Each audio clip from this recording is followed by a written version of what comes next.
So the compressor is not strong enough. When the vehicle's in idle, the temperature is at 70 degrees, but I run high RPMs, it starts dropping. This compressor is not strong enough.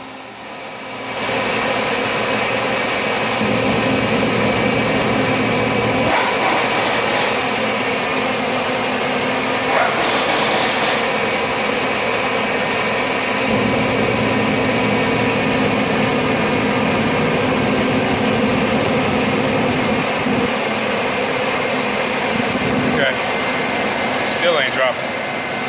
Nah, you're not throwing it up your gut.